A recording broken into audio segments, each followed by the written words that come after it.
Imaginez que tout bascule en quelques heures. Une vague géante née dans un coin volcanique de l'Atlantique entame sa course infernale. Des villes comme New York, Miami et Lisbonne seraient submergées sans prévenir. Un seul volcan pourrait-il réellement provoquer une telle catastrophe mondiale ? Aujourd'hui, nous explorons la vérité scientifique derrière le redoutable méga-tsunami de La Palma. Préparez-vous à découvrir comment un coin de paradis pourrait devenir l'épicentre d'une catastrophe mondiale. Et surtout, à quel point sommes-nous proches de ce scénario ? La Palma, le volcan qui cache un danger mondial. Au milieu de l'océan Atlantique, les îles Canaries apparaissent comme des joyaux volcaniques sculptés par le temps avec patience et fureur. Parmi elles, La Palma brille par sa beauté naturelle et ses paysages accidentés. Mais sous son apparence sereine se cache l'un des risques géologiques les plus inquiétants de la planète. La Palma est une île jeune d'un point de vue géologique. Elle est née il y a environ 2 millions d'années d'un phénomène appelé point chaud volcanique, une zone du manteau terrestre où la chaleur et la pression génèrent des remontées constantes de magma. Au fil de millions d'années, des éruptions successives ont construit l'île couche après couche, formant un paysage montagneux et accidenté. Son relief n'est pas dû au hasard. Il est le résultat d'une lutte constante entre le feu intérieur de la planète et l'érosion de surface. Au cœur de cette île se trouve la Cumbre Vieja, un vaste système volcanique qui s'étend du nord au sud. Ce n'est pas un volcan éteint, ni même endormi. C'est un géant actif et vigilant. L'île s'est réveillée à plusieurs reprises au cours de son histoire récente, laissant à chaque fois des traces profondes sur le paysage et la vie de ses habitants. En 1949, 1971 et plus récemment en 2021, ces éruptions ont rappelé au monde que La Palma est un lieu où la Terre écrit encore son histoire. L'éruption de 2021 a été particulièrement dévastatrice. Elle a détruit des maisons, des routes et des champs agricoles et a forcé l'évacuation de milliers de personnes, recouvrant l'île de cendres et de feu.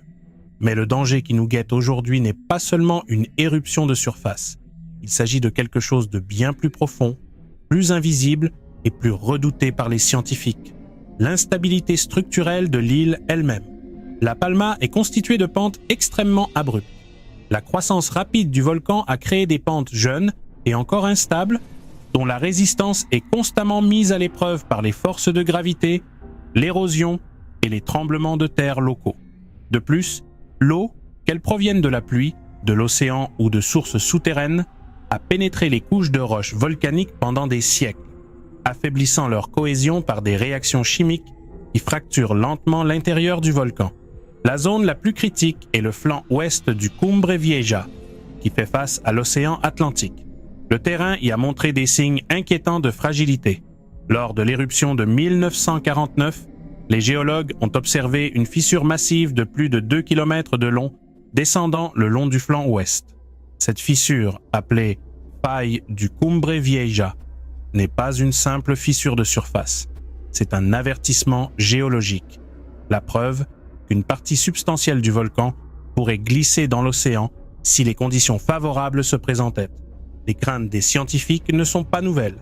Depuis des décennies, les spécialistes de la géologie volcanique avertissent que ce versant pourrait s'effondrer de manière catastrophique lors d'une future éruption ou après une série de séismes intenses. Ce scénario, bien que rare à l'échelle mondiale, n'est pas sans précédent dans l'histoire géologique de la planète. D'importants glissements de terrain volcaniques ont été enregistrés sur d'autres îles volcaniques du monde, comme Hawaï et le Japon, qui ont généré des tsunamis locaux. Mais qu'y aurait-il de si particulier dans un effondrement à La Palma ? La réponse réside dans sa localisation et le volume potentiel du glissement. On estime que si le flanc ouest s'effondrait, jusqu'à 500 km3 de roches pourraient être violemment précipitées dans l'océan Atlantique. Pour mettre les choses en perspective, ce serait comme précipiter la ville entière de New York dans la mer en un instant. L'impact serait brutal. L'éboulement massif de rochers dans l'océan déplacerait des millions de tonnes d'eau, générant une série de vagues géantes qui se propageraient à travers l'Atlantique. Résultat, un méga tsunami qui pourrait frapper des côtes à des milliers de kilomètres, affectant tout, de l'Afrique à l'Amérique du Nord et du Sud, en passant par l'Europe occidentale et les Caraïbes.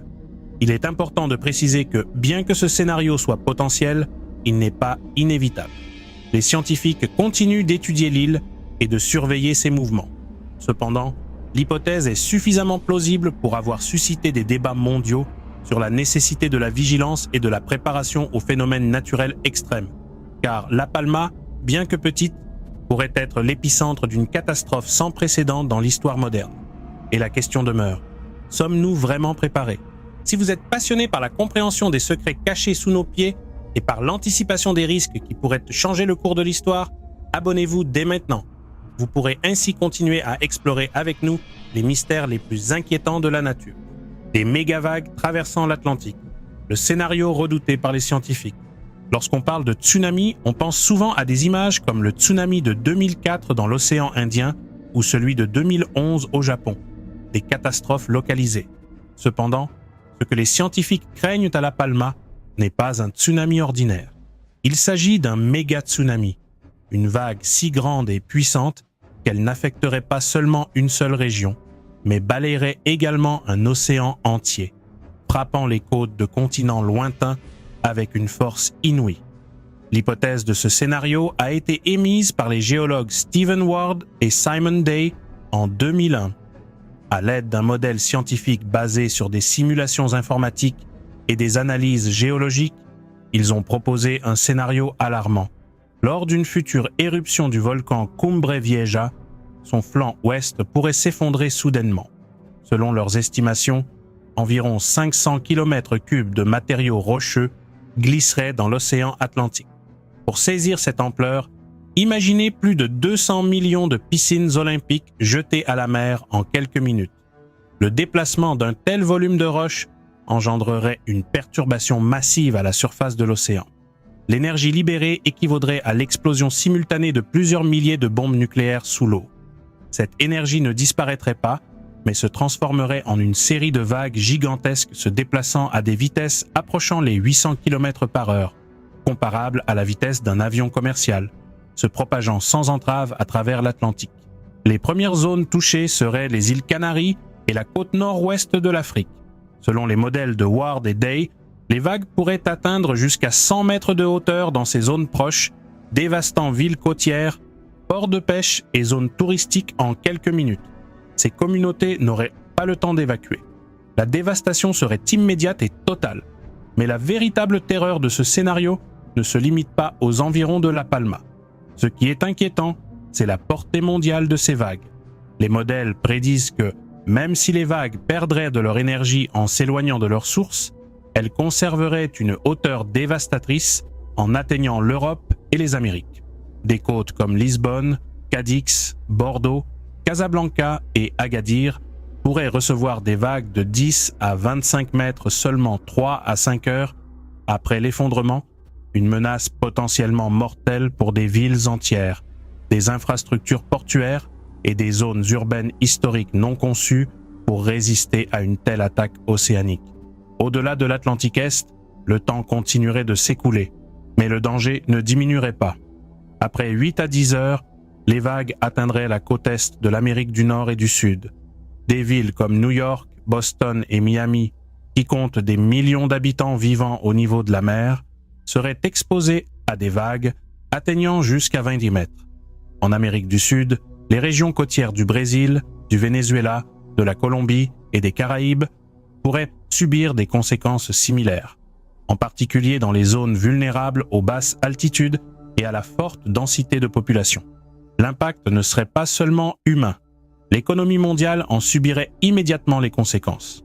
Les principaux ports de l'Atlantique essentiels au commerce international de marchandises, d'énergie et de ressources naturelles seraient dévastés ou rendus inutilisables pendant des jours, des semaines, voire des mois. Le commerce maritime, qui représente près de 90% du transport mondial de marchandises, serait paralysé de part et d'autre de l'Atlantique. Les prix des biens essentiels flamberaient et les chaînes d'approvisionnement mondiales seraient en crise. Les villes touchées devraient reconstruire des infrastructures essentielles telles que des centrales électriques, des aéroports, des hôpitaux et des réseaux de transport. Les dégâts seraient si importants que le coût total pourrait atteindre des milliers de milliards de dollars, avec des conséquences économiques qui se répercuteraient sur tous les continents. De plus, les assureurs seraient confrontés à des sinistres sans précédent, et les gouvernements devraient mobiliser des ressources économiques et humaines d'une ampleur rarement observée en dehors des périodes de guerre. La catastrophe écologique serait tout aussi massive. Les écosystèmes marins et côtiers s'effondreraient sous la pression de l'impact. Mangroves, récifs coralliens et réserves naturelles seraient dévastés. La pollution des eaux côtières par les déchets urbains et industriels répandus par les vagues engendrerait une crise environnementale prolongée, affectant la pêche, le tourisme et la biodiversité pendant des années. Mais comment un événement généré par une île relativement petite peut-il avoir une telle ampleur? La réponse réside dans la physique des océans. Contrairement aux tsunamis traditionnels, causés par des séismes sous-marins libérant de l'énergie de manière linéaire, un méga-tsunami généré par un effondrement volcanique produit un déplacement vertical massif d'eau en un seul point. Cette libération soudaine et ponctuelle d'énergie crée des vagues extrêmement puissantes qui se propagent radialement dans toutes les directions. De plus, le relief océanique joue un rôle clé. Le plancher océanique de l'Atlantique ne présente aucun obstacle majeur susceptible de ralentir ou de disperser l'énergie des vagues avant qu'elles n'atteignent la côte. En fait, dans certaines zones, le profil sous-marin pourrait même amplifier les vagues à l'approche des terres, un phénomène connu sous le nom d'effet de canalisation. Les simulations montrent également que les vagues arriveraient en plusieurs vagues. La première vague serait la plus haute, mais les vagues suivantes, bien que plus petites, causeraient néanmoins des dégâts. Les villes côtières seraient frappées par des vagues successives qui emporteraient ce que la première vague n'a pas réussi à détruire, provoquant des inondations plus profondes et plus étendues. Les conséquences sociales seraient inimaginables. Des millions de personnes seraient contraintes d'abandonner leur foyer. Les infrastructures de communication seraient détruites, entravant les secours et la coordination de l'aide internationale. La psychose collective, alimentée par la rapidité et l'intensité de l'événement, affecterait des populations entières, modifiant à jamais leur perception de l'océan. Sur le plan géopolitique, la reconstruction des pays touchés engendrerait des tensions économiques et sociales internes, ainsi que la nécessité d'établir des collaborations internationales d'urgence. Certains gouvernements pourraient ne pas être préparés à relever un tel défi et dépendre entièrement de l'aide étrangère. Il convient de noter que le modèle proposé par Ward et Day, bien que largement cité, a fait l'objet de débats. D'autres scientifiques avancent que le volume réel de matériaux susceptibles de s'effondrer pourrait être plus faible, ce qui réduirait l'ampleur du tsunami. De plus, certaines hypothèses suggèrent que l'effondrement pourrait ne pas être instantané mais progressif, diminuant l'énergie libérée. Cependant, ces arguments n'éliminent pas le risque. Ils le recalculent simplement en termes de probabilité et d'ampleur plus réalistes. Quoi qu'il en soit, la simple possibilité d'un méga-tsunami volcanique a suffi à attirer l'attention de nombreuses organisations internationales sur La Palma et la nécessité de renforcer les systèmes de surveillance et d'alerte précoce. Bien que la probabilité qu'un tel événement se produise demain soit faible, son impact potentiel, s'il se produit, serait l'une des pires catastrophes naturelles de l'histoire moderne. Méga-tsunami, mythe, alarmiste ou danger latent? Depuis la publication du modèle de Ward et Day en 2001, la menace du méga-tsunami de La Palma a suscité un débat intense dans les milieux scientifiques et médiatiques. Certains y voient un avertissement raisonnable face à un risque improbable mais catastrophique. D'autres y voient une exagération alimentée par le sensationnalisme, susceptible de susciter davantage d'inquiétudes sociales qu'une prévention efficace. La vérité, comme c'est presque toujours le cas, réside dans le délicat équilibre entre scepticisme et prudence. Les critiques du modèle original affirment que Ward et Day ont peut-être surestimé le volume potentiel de l'effondrement et l'énergie qui serait transférée à l'océan. Selon leurs détracteurs, le calcul de 500 km3 de matériaux qui tomberaient dans la mer correspond à un scénario extrême, peu probable d'un point de vue géologique. Des études plus récentes suggèrent que le volume réel pourrait être considérablement inférieur, réduisant ainsi l'ampleur du tsunami résultant. Certains calculs actualisés estiment un effondrement compris entre 80 et 150 km3, des chiffres toujours alarmants, mais bien en deçà du niveau apocalyptique initialement envisagé. Un autre point de débat essentiel concerne les modalités de l'effondrement. Ward et Day ont décrit un scénario soudain, avec un effondrement quasi instantané du flanc ouest, générant un déplacement massif d'eau. Cependant, d'autres scientifiques soutiennent que la physique des pentes volcaniques suggère que l'effondrement pourrait se produire progressivement, sous la forme d'une série de petits glissements de terrain se produisant sur plusieurs minutes, heures, voire jours. Dans ce scénario, chaque glissement libérerait moins d'énergie, produisant des tsunamis plus localisés et moins dévastateurs à l'échelle mondiale. L'atténuation naturelle des vagues lorsqu'elles se propagent sur de longues distances est un autre facteur important. Les simulations montrent que les vagues générées par un effondrement à La Palma perdraient de l'énergie en se propageant à travers l'Atlantique. Des facteurs tels que la friction avec le fond océanique, la dispersion radiale et l'interaction avec les courants océaniques contribueraient à réduire la hauteur et la force destructrice des vagues lorsqu'elles atteignent des côtes lointaines. Ainsi, alors que les premières îles et côtes africaines pourraient être touchées par des vagues géantes, l'Amérique du Nord et du Sud connaîtraient des vagues beaucoup plus petites, probablement comparables aux grandes tempêtes océaniques ou aux tsunamis régionaux déjà connus. Cependant, cette atténuation n'élimine pas le risque, elle ne fait que le réduire. L'histoire géologique nous rappelle que des événements similaires se sont déjà produits. Par exemple, à Hawaï, le glissement du flanc du volcan Mauna Loa, il y a environ 128 000 ans, a provoqué un tsunami massif qui a laissé des dépôts marins de haute altitude sur les pentes voisines. Au Japon, l'effondrement partiel du mont Hunzen en 1792 a généré un tsunami qui a dévasté les villes voisines. Même aux îles Canaries, il existe des preuves géologiques de glissement de terrain sous-marin massifs, comme l'effondrement du flanc nord de Tenerife il y a des milliers d'années, qui a généré des champs de débris sous-marins encore visibles aujourd'hui. Cependant, une différence essentielle doit être soulignée. Aucun de ces événements n'a laissé de traces évidentes d'un méga-tsunami transocéanique. Il s'agissait certes de glissements de terrain majeurs qui ont généré des tsunamis destructeurs dans leur région immédiate, mais ils n'ont pas été à même de détruire des continents entiers ni de provoquer une catastrophe mondiale. Cela a conduit de nombreux scientifiques à penser que le modèle de La Palma, bien que techniquement possible, représente une extrapolation extrême fondée sur un ensemble spécifique de conditions rares. Alors pourquoi continuons-nous à en parler? Parce que, bien qu'improbable, le risque n'est pas nul. Et lorsqu'un événement a des conséquences si disproportionnées par rapport à sa probabilité, l'ignorer serait irresponsable. La notion de risque dépend non seulement de la probabilité, mais aussi de l'impact potentiel. Et dans ce cas, l'impact est mondial, économiquement, socialement et écologiquement dévastateur. La science maintient donc une position intermédiaire. Elle reconnaît qu'un scénario catastrophe est peu probable, mais pas impossible. Par conséquent, elle insiste sur la nécessité de continuer à surveiller l'activité géologique de La Palma en surveillant tout mouvement de terrain anormal, toute modification de l'activité sismique ou tout signe de pression magmatique inhabituel.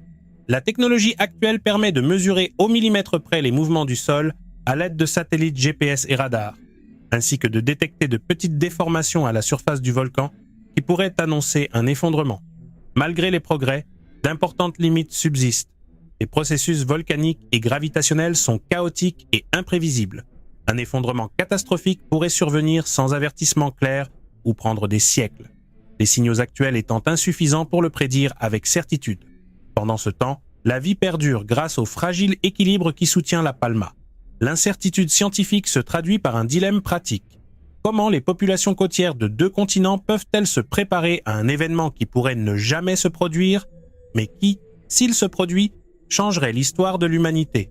Certains gouvernements ont établi des plans d'urgence pour les tsunamis en général, mais très peu envisagent spécifiquement un méga-tsunami transatlantique. Et la population, à l'exception de certains secteurs spécialisés, est inconsciente de ce risque potentiel. Les médias ont contribué à la fois à diffuser et à déformer cette menace. Documentaires, reportages et articles sensationnalistes ont popularisé l'idée d'un méga-tsunami comme une apocalypse imminente, suscitant à la fois une peur inutile et un rejet sceptique de la part du public et de certains scientifiques. Cependant, la véritable valeur de ce débat ne réside pas dans l'alarmisme, mais dans une vigilance constante et une préparation intelligente à l'improbable. Car le véritable danger n'est ni le volcan ni le tsunami. Le véritable danger réside dans l'impréparation, le déni du risque et l'arrogance humaine face aux forces de la nature. La Palma nous rappelle que nous vivons sur une planète dynamique, où des forces internes peuvent changer la face du monde à tout moment. Pendant que le débat se poursuit, les scientifiques continuent de surveiller le flanc ouest de la Cumbre Vieja. Ils continuent d'examiner les modèles, de calibrer les capteurs et de discuter des hypothèses. Car si la science ne peut pas encore prédire l'avenir avec précision, Son devoir est de nous préparer aux scénarios les plus difficiles, même s'ils semblent improbables. La vigilance n'est pas un acte de peur, mais de responsabilité. Et tant que nous ne pouvons pas éliminer complètement l'incertitude, la seule option raisonnable est de rester vigilant. Préparation mondiale au risque d'un méga tsunami. Malgré le débat scientifique et l'incertitude entourant l'hypothèse d'un méga tsunami, le monde n'est pas resté indifférent. La Palma, comme d'autres zones volcaniques actives de la planète, dispose d'un réseau de surveillance qui surveille en permanence ses mouvements sismiques, ses déformations de surface et ses signaux volcaniques profonds. L'Institut géographique national d'Espagne, en collaboration avec l'Institut volcanologique des Canaries, gère des stations sismiques, des capteurs GPS et une surveillance par satellite afin de détecter toute anomalie pouvant annoncer une éruption ou un glissement de terrain massif. Ces systèmes permettent d'observer millimètre par millimètre les variations du sol, détectant des mouvements anormaux qui, accumulés au fil du temps, peuvent indiquer un processus d'instabilité. L'éruption de 2021 a démontré l'efficacité de ces systèmes. Les scientifiques ont pu anticiper l'éruption plusieurs jours à l'avance, permettant l'évacuation de milliers de personnes et réduisant considérablement les pertes humaines. Mais en cas de tsunami mondial, la préparation ne repose pas uniquement sur une surveillance locale. Il existe des réseaux internationaux tels que le système d'alerte au tsunami Atlantique-Caraïbes, coordonné par la Commission océanographique intergouvernementale de l'UNESCO. Ces réseaux collectent des données provenant de capteurs marins, de bouées de pression profonde et de stations côtières, capables de détecter les anomalies du niveau de la mer, indiquant la formation d'un tsunami. Une fois une menace détectée, des protocoles internationaux permettent de diffuser rapidement les alertes aux pays côtiers, mobilisant les autorités locales pour activer les plans d'évacuation. Cependant, ce système, bien que robuste, est confronté à des défis importants. Tous les pays ne disposent pas d'infrastructures de surveillance suffisantes et les temps de réaction à un effondrement soudain peuvent être insuffisants, en particulier pour les régions proches de La Palma où les vagues arriveraient en moins d'une heure. De plus, le financement de ces systèmes n'est pas toujours cohérent. De nombreux pays dépendent de fonds et de dons internationaux pour maintenir leurs capteurs opérationnels et le renouvellement technologique est parfois retardé par manque de ressources ou par l'évolution des priorités politiques. La prévention mondiale exige non seulement la technologie, mais aussi la volonté politique, la coopération internationale et l'éducation des citoyens. Les mesures préventives actuelles comprennent des exercices d'évacuation dans certaines zones côtières de l'Atlantique, des études de vulnérabilité dans des villes comme Lisbonne et New York, et l'élaboration de plans d'urgence prenant en compte les scénarios de tsunami. Cependant, des étapes cruciales restent à franchir. Une meilleure intégration des systèmes de surveillance volcanique et océanique, une réponse plus coordonnée entre les pays de l'Atlantique et une plus grande sensibilisation sociale à ce type de menaces. Aujourd'hui, les populations côtières des Amériques, d'Afrique et d'Europe ignorent l'existence de la Palma, et nombre d'entre elles ignorent probablement même son existence. Mais la nature n'attend pas que nous soyons prêts. Sa puissance se déchaîne lorsque les conditions s'y prêtent, indépendamment de la préparation humaine. L'histoire géologique nous a appris que les catastrophes les plus dévastatrices ne sont pas toujours les plus fréquentes, mais celles auxquelles nous n'étions pas préparés. La Palma nous rappelle que même les endroits les plus beaux et les plus paisibles peuvent cacher des menaces colossales. Être préparé, ce n'est pas vivre dans la peur, c'est vivre en pleine conscience. Cela signifie reconnaître que la planète sur laquelle nous marchons est vivante, changeante et en pleine évolution, et que notre survie dépend de notre capacité à comprendre ces changements et à nous y adapter. Car au final, le véritable ennemi n'est ni le volcan, ni l'océan, ni la terre qui bouge sous nos pieds. Le véritable ennemi, c'est l'indifférence à ce qui pourrait arriver. Si vous souhaitez continuer à explorer les mystères les plus étonnants et terrifiants de notre planète, abonnez-vous dès maintenant, cliquez sur la cloche et partagez cette vidéo avec ceux qui ignorent encore ces dangers cachés sous la surface de la Terre. Ainsi, vous ne manquerez pas le prochain voyage à travers les forces invisibles qui pourraient changer le monde en un instant. Qu'en pensez-vous ? Pensez-vous que le méga tsunami de La Palma est une menace réelle ou un simple mythe ? Laissez-moi votre réponse dans les commentaires. J'aimerais lire vos réflexions et poursuivre ce débat avec vous. À bientôt pour la prochaine vidéo. Et d'ici là, restez vigilants.